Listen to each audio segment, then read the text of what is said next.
মৌসুমীর সংসারে সবাইকে জানাই স্বাগত। শুভ সকালের অনেক শুভেচ্ছা, অনেক ভালোবাসা। আশা করি আপনারা সবাই ভালো আছেন। পুরো ভিডিও দেখার অনুরোধ রইল সবার কাছেই।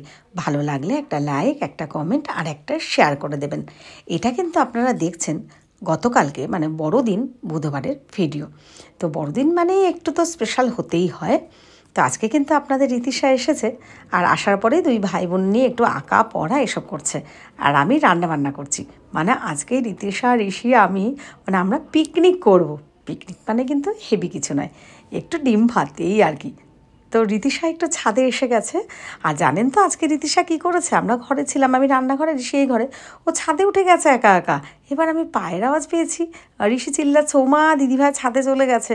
তারপরে দৌড়ে এসেছি আমি, তো ক্যামেরাটা নিয়ে এসেছে যে ছাদেও কী করবে সেটা একটু ভিডিও নেব।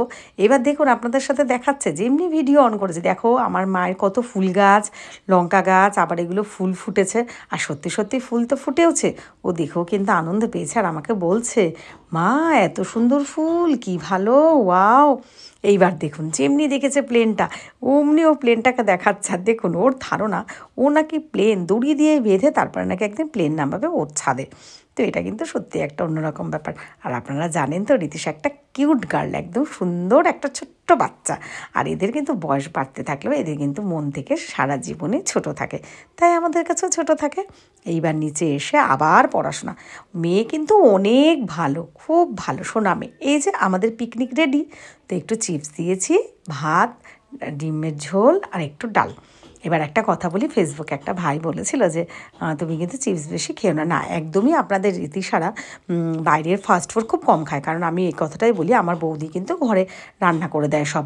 আর একটা কথা, ও আমার কাছে তো খুবই কম আসে। এবার দেখুন মুখের স্বাদ সব রকমই লাগে, আমার কাছে আসলেও মাঝে মাঝে একটু বায়না করে বাইরের একটু ফাস্টফুড খাবার বা রেস্টুরেন্টে নিয়ে যায়।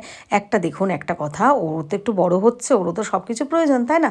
যারা বড় হয়ে যায়, নিজেরা একা একা কলেজে পড়ে, স্কুলে পড়ে, তো বাইরের খাবার খায়। ও বেচারে তো সেটা পারে না। তো আমি যদি একটু এটা না ভাবি কী করে হয়? যদিও এই জন্য আমার বৌদি বাবা মাঝে মাঝে খুব বকাঝকা করে, আবার একটু যখন বোঝাই তখন আবার বলে যে হ্যাঁ সত্যি কথাই, ওরও তো একটু বাইরের খাবারের দরকার হয়। তো আমি ওইবারেই পারমিশন নিয়ে সব কিছু করি, এটাই আর কি। তো এবার দেখুন প্রভু যিশুকে আমরা একটু সাজিয়ে গুজিয়ে নিয়েছি, একটা মোমবাতি ধরাবো। আর একটা কথা বলি, এটা নিয়েও গতকালকে সকালবেলা আমি যখন এইগুলো আনতে গেছিলাম দোকানে, একজন ভদ্রমহিলা আমাকে খুব ইঙ্গিত বা ব্যঙ্গবিদ্রুপ করছে, হ্যাঁ তুমি কি খ্রিস্টান, তুমি এই। তো দেখুন একটা কথাই বলি, আমার মেয়ের যখন ওপেন হার্ট সার্জারি হয় 8 মাস বয়সে, ভেলোরে সিএমসি খ্রিস্টান মেডিকেল কলেজ 10 ঘন্টা বসে ওর ওটি হয়। তো ওখানেও কিন্তু যিশুর প্রভুর প্রেয়ার নিয়ে ওকে ওটিতে নেওয়া হয়, বা চারিদিকেই প্রভু যিশু চার্চ ছিল, ওখানে বসে থাকতাম ঠাকুরের কাছে হাত জোর করে, যে ঠাকুর আমার মেয়েটার প্রাণ ভিক্ষা দাও, বা ওকে ভালো রেখো, সুস্থ রেখো। তো সেই জন্যই কিন্তু এটা, তারপর থেকে আমি প্রত্যেক বছর যেরকম পরিস্থিতিতেই পারি একটা মোমবাতি দিই। তার মানে রীতিশা যে সবসময় আমাদের কাছে আসে বা ওকে দিয়ে দেওয়াই এরকম নয়, কারণ হাতে মোমবাতি পড়লেও অসুবিধা, এটা আমার একটা মনের চিন্তাধারা। সেটা নিয়ে কারো আমি মনে করি না এরকম বলাটা উচিত, আমিও কাউকে বলি না, যার যেটা ভালো লাগে যার ব্যাপার। আর দেখুন ধর্ম বা এটা তো একরকম না, কিন্তু আনন্দ বা এটা করলেই মানে এটা হয়ে যাওয়া, এটা করলেই মানে এটা হয়ে যায়, এরকম তো মানে নেই। আপনাদের কি মতামত সেটা নিয়ে অবশ্যই একটা কমেন্ট করবেন, তাহলে আমার ভালো লাগবে। আর হ্যাঁ, যদি বলুন খাবার, দেখুন আমরা যখন ঠাকুরকে খাবারও দিই, সেটা লক্ষ্মী পুজো বা যে কোনো পুজো, সেগুলো প্রসাদ হয়ে যাওয়ার পরে কিন্তু আমরাই খাই। তাই সত্যি কথা বলতে এটা খুব মজার একটা ব্যাপার, কে কোন মিষ্টিটা ভালো খাবে বা কে কোন ফল ভালো খায়, বাড়িতে সদস্য মেম্বার, আর যেগুলো নিয়ম থাকে ঠাকুরের সেগুলো তো করতেই হয়, সেগুলো দিতেই হয়। তাছাড়া কিন্তু পছন্দ মতনই আনা হয়।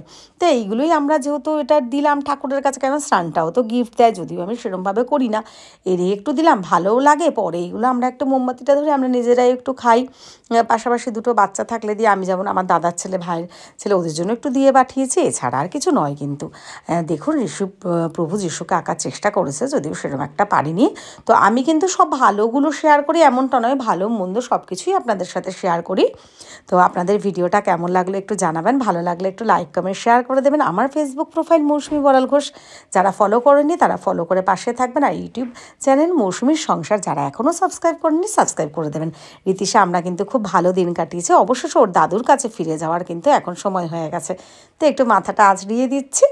তো চলুন আজকের ভিডিওটা আমি এখানেই শেষ করছি। সবাই ভালো থাকবেন, সুস্থ থাকবেন, আমাদের পাশে থাকবেন, আর অবশ্যই পুরো ভিডিও দেখে একটা লাইক আর কমেন্ট করবেন, তাহলে আমার খুব ভালো লাগবে।